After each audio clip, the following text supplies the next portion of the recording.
I'm TKNORTH and I wanted to share with you my favourite place in Sydney, not only for photography, just to go and escape the busy life of the city.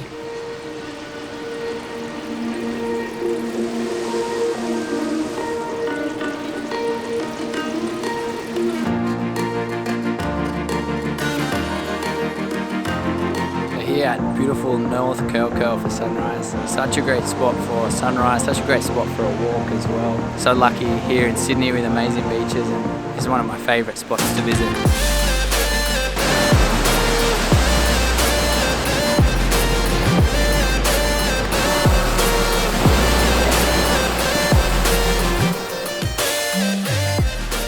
I feel so lucky having access to beaches like this in Sydney, and you can see why, even on a winter's morning, why this is the perfect photography spot, but also the perfect place just to get outside and explore.